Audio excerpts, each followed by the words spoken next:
Muy buenas, merci por venir, los que estáis aquí. Entiendo que tenéis un cierto interés en el retail de lujo, que en definitiva es nuestro core business desde hace más de 20 años. Entonces, bueno, como veis, aquí está Ernest, aquí está Ferran, quizás un poco más jóvenes, ¿vale? Pero somos los mismos. Entonces, en definitiva, es un despacho que ya lleva una trayectoria de casi 25 años. Nació realmente trabajando en tiendas de lujo ya desde los orígenes, con lo cual es de los pocos despachos que creo que podemos decir aquí que lleve tantos años de experiencia en este sector, digamos, de la arquitectura, que al final es una arquitectura de interiores que, llevado al mundo del lujo, realmente es ver el interior como alto detalle de ingeniería, casi, podríamos decir, y que englobamos realmente todas las disciplinas alrededor de la consecución de un proyecto, desde el concepto hasta la entrega de llaves de la construcción, como iréis viendo en las distintas diapositivas, que trataremos de poder explicaros un poco qué es lo que somos, cómo lo hacemos y hacia dónde vamos. Dejo a Burunat. Bueno, voy pasando un poco los slides, pero un poco resumiros estos 25 años. Empezamos con Ferran, nosotros dos, y un estudiante de arquitectura que ahora es arquitecto y lleva casi 20 años con nosotros, Xavi, ahora es uno de nuestros associates, y de dos hemos pasado a ser un estudio de casi 200 personas. Lo que empezó siendo BT Arquitectos, Burunat Tortosa, muy originales, terminó siendo G4 Group, donde aglutinábamos, como podéis ver, nuestra evolución en diversos despachos dentro del grupo. Cafayate, que es un despacho de arquitectura de aplicación de retail. Tenemos diferentes paletas. Este equipo se dedica a la visualización y realización de 3D. Tenemos una empresa en Dubái, una en Italia, en París. Y en Barcelona tenemos también una empresa constructora que realiza, a petición de nuestros clientes, también la parte de la construcción, si nos lo pide el cliente, y equipos de ingeniería, instalaciones, es decir, todo lo que tiene que ver con un proyecto de inicio a fin. ¿Quieres el diseño? Te lo hago. ¿Quieres que te lo construya? Te lo hago. ¿Necesitas ingenieros? Los tenemos. Entonces, esta paleta que veis aquí es una evolución de estos 25 años, que empezó con 2 personas, al cabo de 2 años más, con un ingeniero y un arquitecto técnico, empezamos a formar un equipo ya más grande, y de ahí vamos cubriendo lo que el cliente nos ha pedido. ¿Me puedes hacer un proyecto en Dubái? Dubái. Tenemos aquí a nuestro director, a Giuseppe, y poco a poco esto ha ido creciendo como familia. Y en definitiva, de hecho, todas estas disciplinas han ido incorporándose al despacho por necesidades. Porque en definitiva son todas ellas disciplinas que trabajan conjuntamente para la realización de un proyecto, pero normalmente se pueden encontrar separadas en distintos despachos. Al final, nuestro objetivo ha sido aglutinarlas para poder dar más agilidad a los proyectos, que en definitiva es lo que pide el cliente. Y de esta manera, pues en vez de estar persiguiendo al ingeniero o a X, que a lo mejor cuesta de encontrar, has de marcar una cita, has de marcar lo que sea, lo tienes en la mesa de al lado, con lo cual realmente se logra optimizar mucho el trabajo de los proyectos, cosa que los clientes valoran muchísimo. Y siguiendo un poco con la historia que os decía, desde el inicio en 2000 hasta hoy tenemos más de 200 personas en el despacho de Barcelona, el Head Office de Barcelona, de los cuales hay unos 160 arquitectos, tenemos unos 20-30 ingenieros, departamento de administración, otro equipo de realización de artistas 3D, evidentemente ingenieros para la construcción, y poco a poco lo que os he ido diciendo. Desde que empezamos con los primeros clientes, creo que sonarán los nombres de Louis Vuitton y de Cartier, creo que sonarán. Hemos ido implementando oficinas en Europa, en Middle East, y tuvimos una aventura también muy divertida que duró casi 10 años, 11, en Hong Kong. En la crisis de 2008, aquí cuando ponemos Asia, nos aventuramos y abrimos un despacho en Hong Kong que cerramos desafortunadamente por el COVID, pero llegamos a tener 15 personas en Hong Kong, un equipo europeo y asiático, era como muy interesante, y nos lo hemos pasado muy bien. Al final el COVID nos jodió bastante, porque no poder ir de Hong Kong a China nos generó realmente un conflicto. Chicos, esto no funciona y China tardó muchos años en abrir. Desafortunadamente Hong Kong ahora solo es una sociedad que a lo mejor algún día vuelve, pero bueno, todo te va enseñando el camino hasta donde hemos llegado hoy.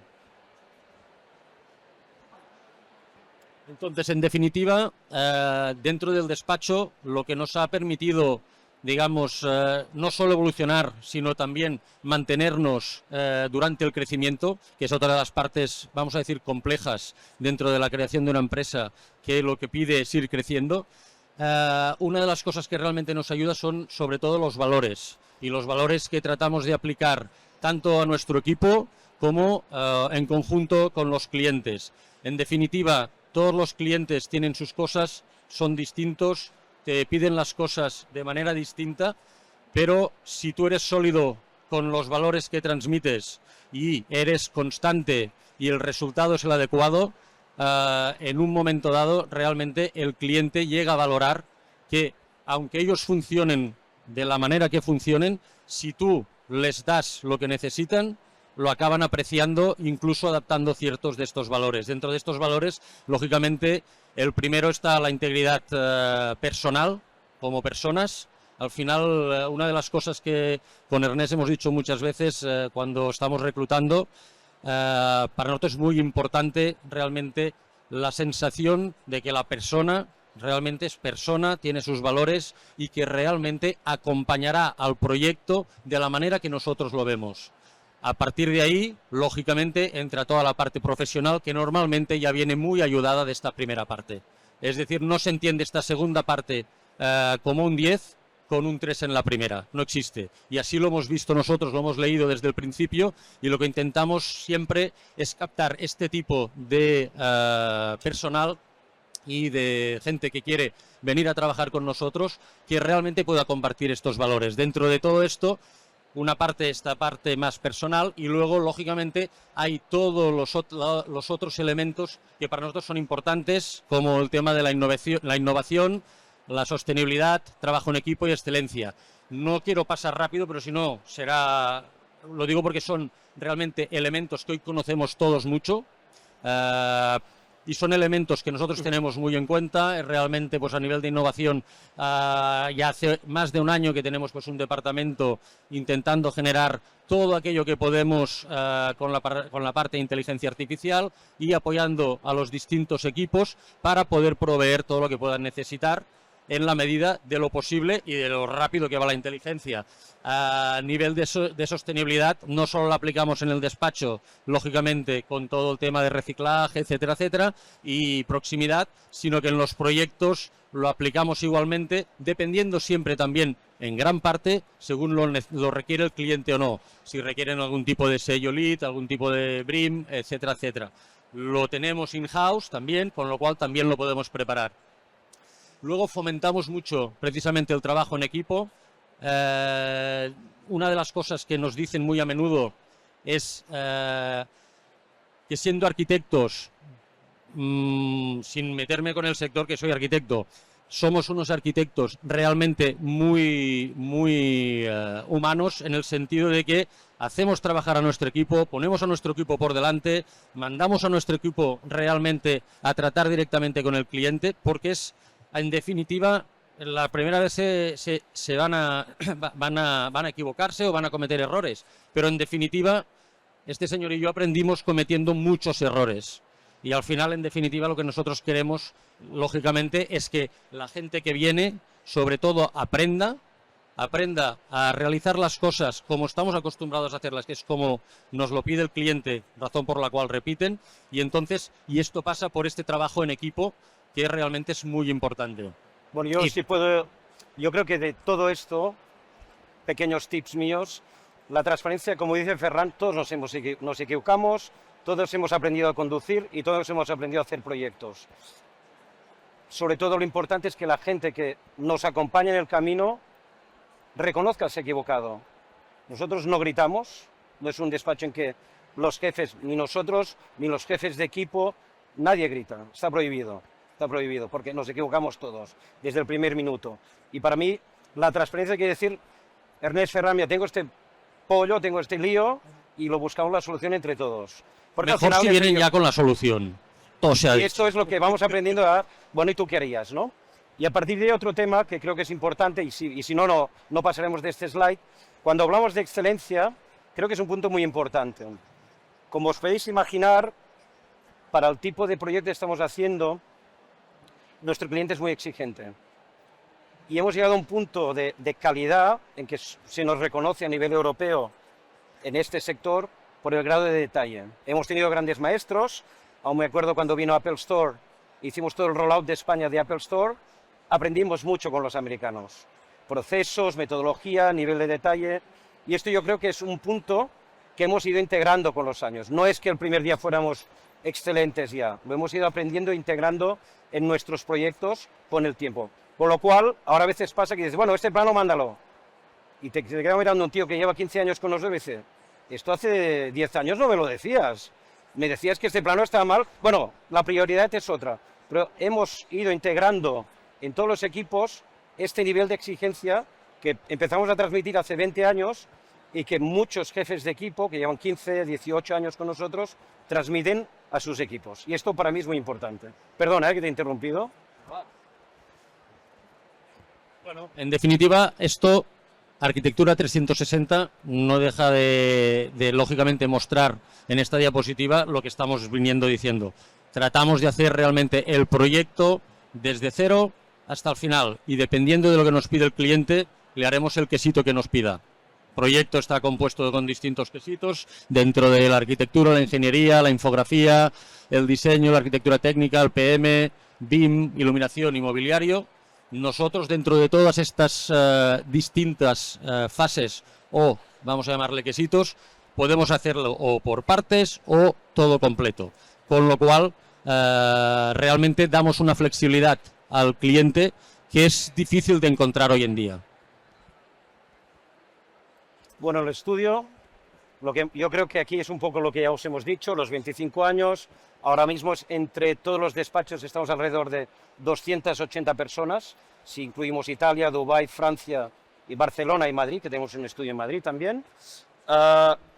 Bueno, al final con todos los años y bagaje tenemos más de 10.000 proyectos hechos por el mundo, no solo en España, sino que cubrimos Europa, Middle East, en Asia también hemos hecho unos cuantos durante estos 10 años que estuvimos abiertos.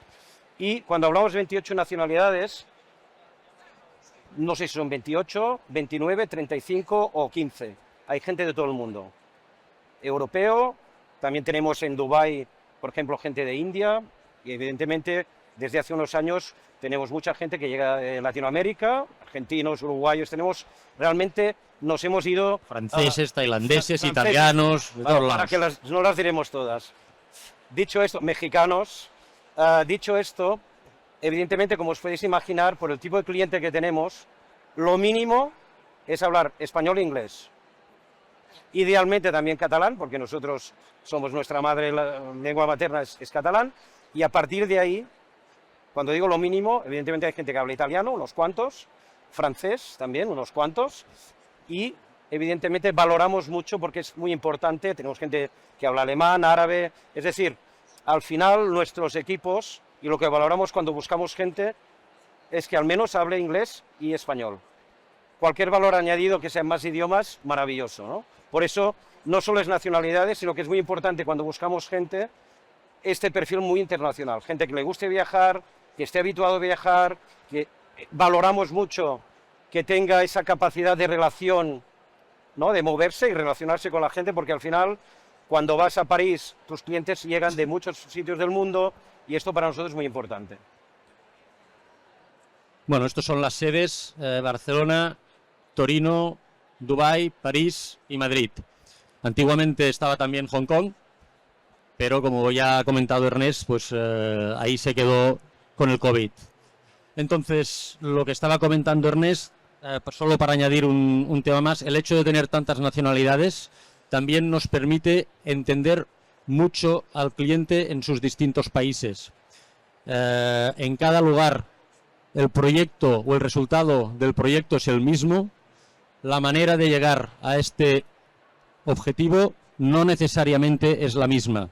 Los agentes son distintos, los proyectos o las fases de proyectos se llaman de manera distinta, hay muchas cosas realmente que solo a nivel de comprensión entre nosotros y el cliente se tienen que adaptar, y precisamente el hecho de tener todas estas nacionalidades pues también nos permite en muchos casos llegar a entender cosas que no solo a nivel de fases de proyecto, pero incluso culturalmente nos puedan costar más o menos de adaptarnos, y precisamente el estar todos juntos y demás y hablar y estar en contacto siempre, constantemente con toda esta multiculturalidad nos da mucha apertura a nivel de poder enfocar ciertos proyectos. Mucho talento, tenemos gente muy buena, hay gente que llegó para 6 meses y llevan 15 años, bueno, sobre todo en la época de la crisis, y bueno, tenemos un proyecto, te doy trabajo por 6 meses, y algunos llevan más de 15 años con nosotros, 2008 hasta hoy, incluso más, y yo creo que este talento, bueno, aquí te veo una cara conocida,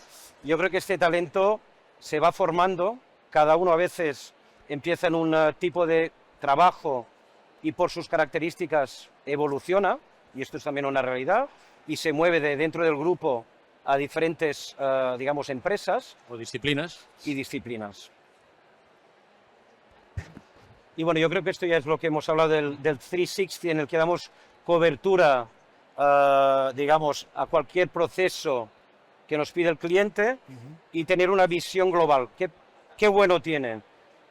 Claro, cuando tú participas con otros agentes y ya estás haciéndolo, sabes lo que le tienes que pedir, sabes lo que te tengo que pedir a ti y cómo hacer de director de orquesta. Esto es muy importante en nuestro trabajo. A veces, si lo lideras tú todo, no es un problema, pero si empiezas a colaborar con gente, tú sabes lo que él tiene que hacer, lo que ella tiene que hacer, porque al final, al hacer como director de orquesta, yo siempre digo, el director de orquesta no toca todos los instrumentos de una orquesta, pero sabes si tú estás tocando bien el violín, y él sabe tocar a lo mejor 5 instrumentos, pero en una orquesta hay 50. Y un director de orquesta, que es lo que intentamos nosotros siempre, que la gente aprenda que tiene que saber lo que tiene que pasar, y cuando alguien no está afinado, y no forzosamente tiene que ser de nuestro despacho, o a veces también, ¿no? Algo que no funciona en un proyecto. Seguimos, que si no, no terminamos, ¿eh? Bueno, si os queréis quedar hasta medianoche, nosotros encantados.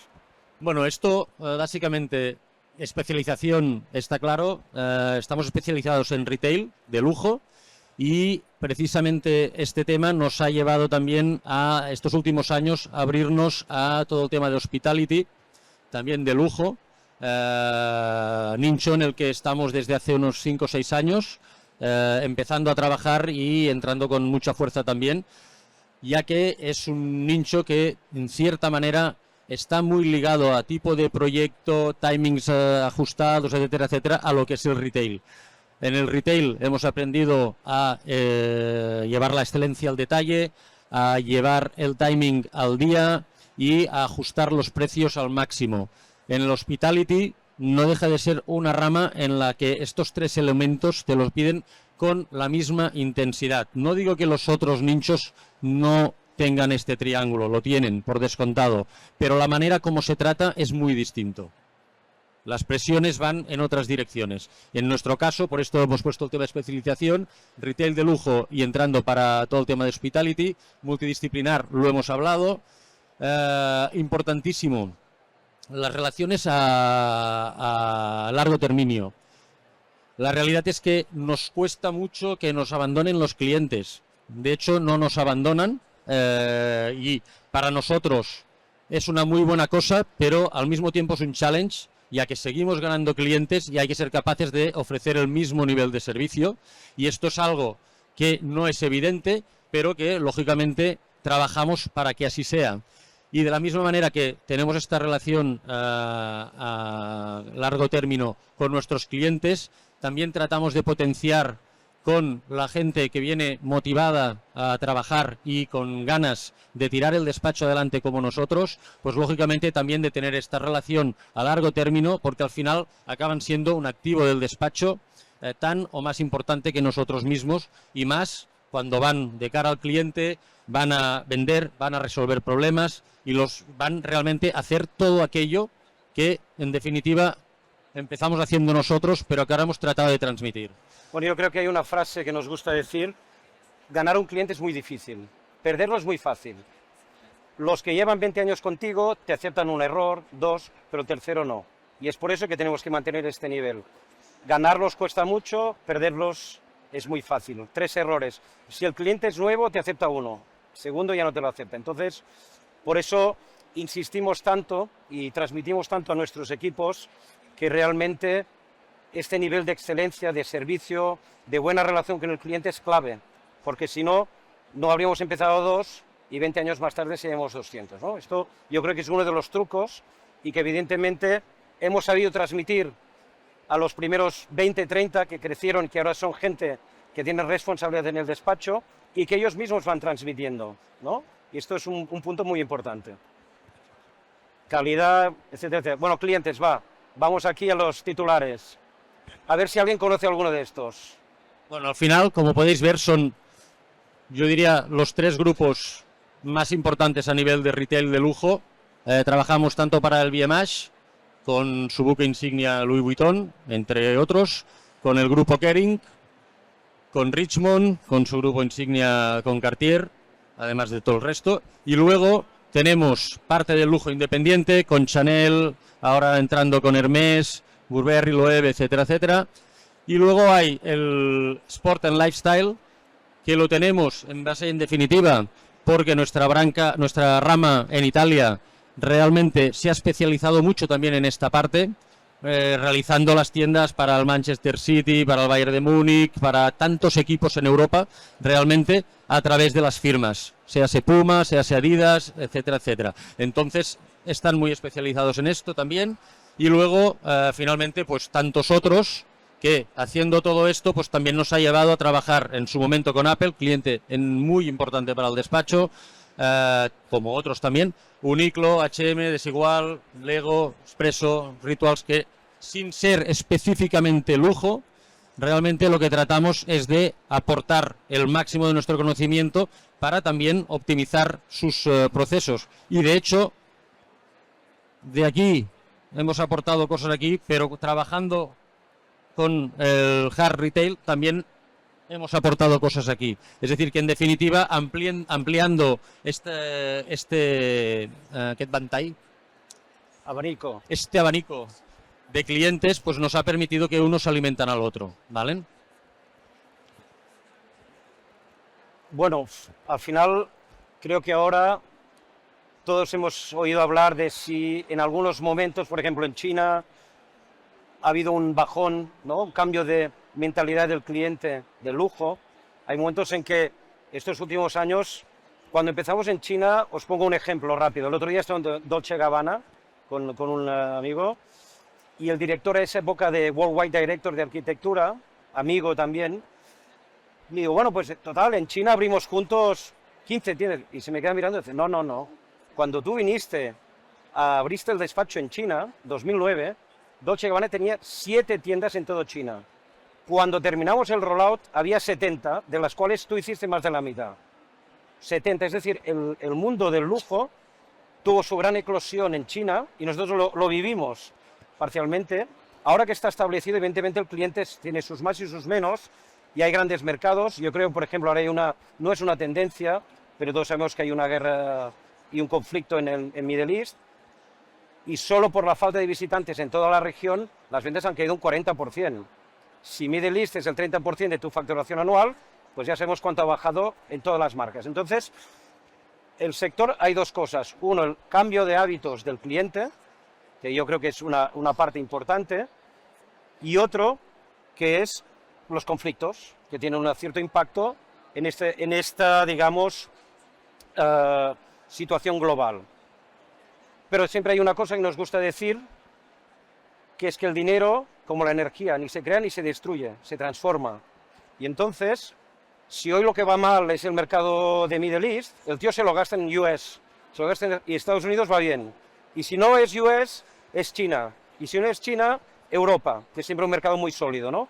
Yo creo que aquí es donde nosotros, gracias a que estamos trabajando, digamos, a nivel global, porque también trabajamos en Estados Unidos, pero desde aquí, México y Estados Unidos lo trabajamos desde aquí, pero bueno, también van saliendo oportunidades, ¿no? Y permite que cuando hay un bajón en un área del mundo, al final, en definitiva, pues sobrevivimos de la otra también, que es lo que, en definitiva, ocurrió en el 2019, en el 2009.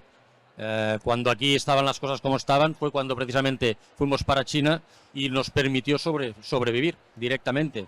Y no solo nos permitió sobrevivir en el momento, sino que además pues tuvimos todo un recorrido de 10 años con mucho éxito, que si realmente no hubiera habido la situación del COVID, pues seguramente seguiríamos ahí, porque nos encantaba. Y a partir de ahí un poco sí que es cierto que cuando hablamos ya de los proyectos, a veces los diseñamos nosotros para algunas marcas y a veces acompañamos el equipo de diseño pues en París o en Italia, o al diseñador americano Peter Marino, que diseña tiendas, por ejemplo el Chanel que estamos haciendo en Madrid lo diseña un estudio americano y nosotros trabajamos con ellos y lo hacemos, como nos gusta decir, aterrizar, ¿no? Pero en cualquier caso sí que es cierto que el sector del lujo, de cuando hicimos el primer Louis Vuitton, el primer Cartier, ha evolucionado, ha cambiado la experiencia de cliente y ha cambiado lo que se espera al cliente, es decir, el foco del cliente ha cambiado mucho, ¿no? Y el modo en cómo se te acerca el propio staff, el equipo, ¿no? Porque no es lo mismo el que compraba un Louis Vuitton hace 50 años o hace 30 años que ahora, ¿no? El engagement, nuevos clientes, la gente joven, la integración de las nuevas generaciones. Y esto no solo en el retail de lujo, que también, cuánto no hemos visto que las marcas están poniendo cafés para venderte un bolso Louis Vuitton. Nosotros ahora estamos colaborando con Louis Vuitton en un proyecto muy grande en París. Estamos haciendo el primer restaurante Louis Vuitton y el primer hotel Louis Vuitton con un diseñador de Barcelona, con Lázaro Rosaviolán, y con un arquitecto americano, y nosotros estamos llevando todo el proyecto ejecutivo. Esto es una nueva experiencia en el sector del lujo. El lujo no termina en unas tiendas donde compras un bolso, sino cada vez más la experiencia se convierte en más global. Y cada vez más en una tienda no pasa nada si hay un café. Ya antes te ofrecían champán, ahora ya hay una barra de bar y te sientes y te ofrecen un café. Yo creo que la experiencia del lujo está evolucionando la experiencia del cliente. ¿Ya no puedo hablar más? Hostia, sigue tú. Bueno, y aparte de esto, evidentemente que identifica cualquier proyecto de lujo, la calidad de los materiales. Por suerte, el nivel de detalle y exigencia que podemos exigir a los proveedores es muy alto. A las empresas constructoras. ¿Por qué? Porque se paga por esta calidad y se espera esta calidad. Y entonces, evidentemente, las marcas, aunque tienen un budget limitado, están muy por encima de lo que espera un Uniqlo o algunas otras marcas. Bueno, y al final y en definitiva, lo que estábamos también diciendo, tema de timings imposibles, tanto en retail como en hospitality, en este caso, múltiples validaciones con el cliente, idas y venidas constantes, con cambios que a veces, si no has vivido antes dentro de una marca, no los entiendes, pero sin embargo no te queda otra que aceptarlos. Luego con el tiempo los acabas entendiendo. Trabajamos en muchos casos con conceptos preconcebidos, es decir, ya existe un concepto que se va a ir repitiendo. Materiales sin fronteras, esto no es muy sostenible, ¿vale?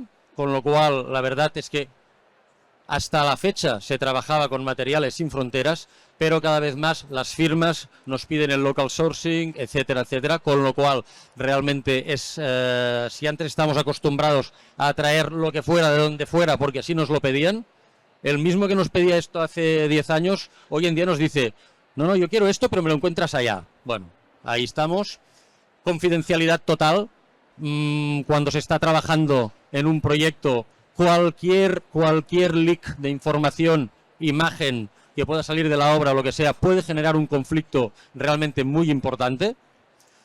Y finalmente, diálogo con el arte, cuando se trabaja tanto en concepción como en las fases más preliminares del proyecto, realmente tratamos siempre de estar muy en contacto con el lugar, estar muy en contacto incluso con el artesanado local, con toda una serie de elementos que nos van a servir a nosotros para poder concebir un diseño, digamos, integrado en el contexto en el que se encuentra.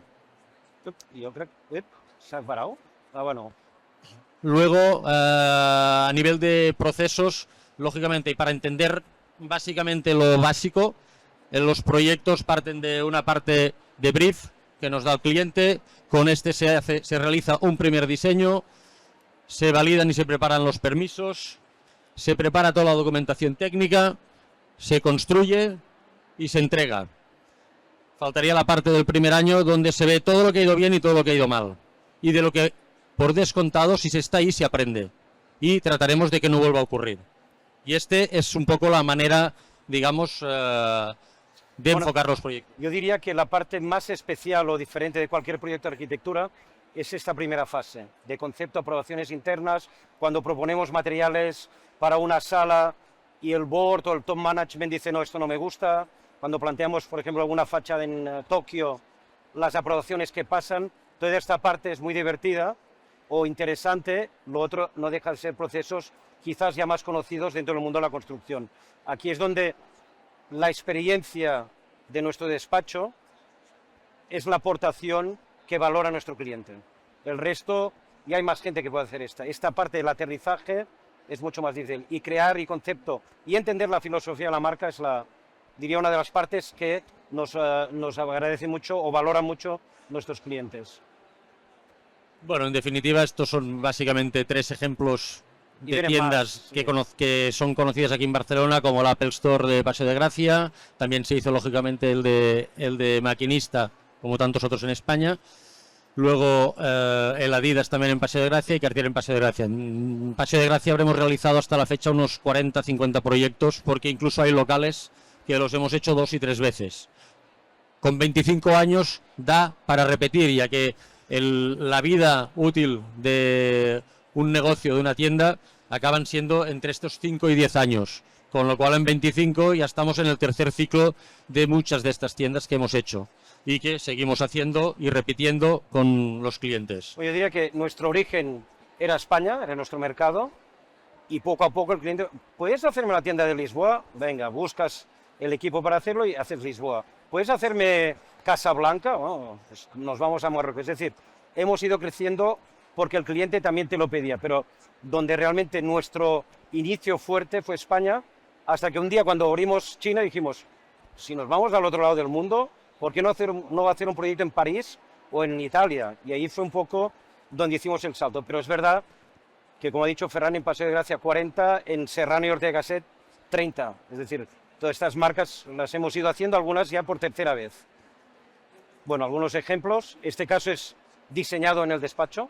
El equipo Ferran lidera como cliente Cartier. Y aquí hay una integración, como decíamos, de artesanía local. Bueno, aquí veréis muy rápidamente, al final, todo el tema de los vitrais, cierta reminiscencia con Sagrada Familia, Palau de la Música, etcétera, etcétera, de la época modernista, la piel del dragón, en definitiva también con la leyenda de Sant Jordi, que realmente es muy presente también pues en esta ciudad. Y bueno, son 2 pequeños ejemplos, pero siempre mezclado con la imagen de la marca, en este caso la pantera de Cartier. Es decir, siempre tratamos de contextualizar al cliente en el lugar en que nos toca trabajar. Y realmente, al final, esto nos enriquece mucho. Y nos enriquece mucho porque conocemos lugares muy distintos dentro del planeta, en los que realmente aprendemos muchísimas cosas, tanto a nivel de cultura como a nivel, digamos, más técnico.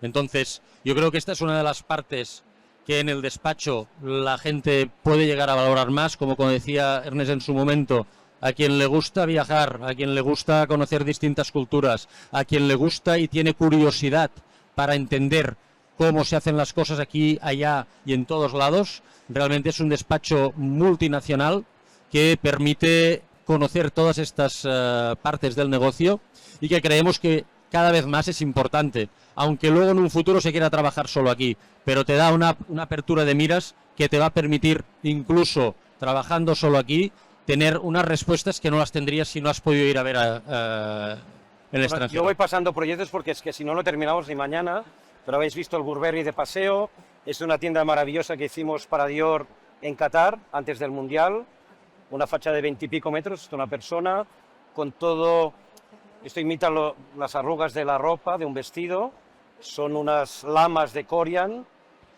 y bueno, tiene más de 25 metros de altura, etcétera, etcétera. Esto es un Louis Vuitton con cristales curvos que hicimos en Bahrein, esto es Lucerne, que es una marca multibrand que hicimos de relojería, Viena, un Louis Vuitton, el flagship, en edificio histórico ultra catalogado, Esto lo hemos puesto porque es Juca, porque es Nueva York y porque está diseñado por nosotros, por el equipo de Italia. Es decir, trabajamos en Estados Unidos, sí, diseñamos, sí, y nos movemos un poco por todo el mundo, ¿no? Loewe, aquí fue muy bonito. Esta es nuestra foto, si vais ahora a Loewe no es así.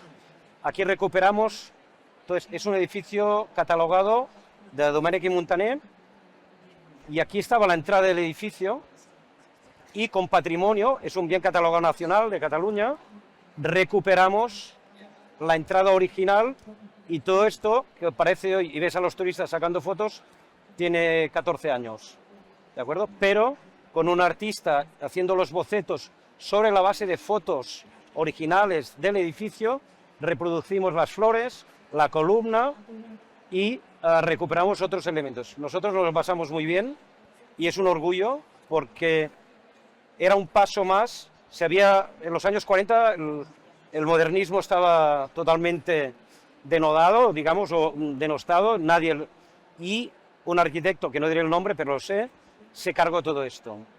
En los años 90, antes de los Juegos Olímpicos, ya se hizo un ejercicio de recuperar esta fachada, y en los 2012 nosotros hicimos un paso más, digamos, con el apoyo del ayuntamiento y la marca que pagó, se recuperó, hicimos aún más Domènech i Montaner de lo que era. Y esto para nosotros fue un orgullo, colaborar en nuestra ciudad, recuperar el patrimonio. Bueno, oye, terminamos porque si no...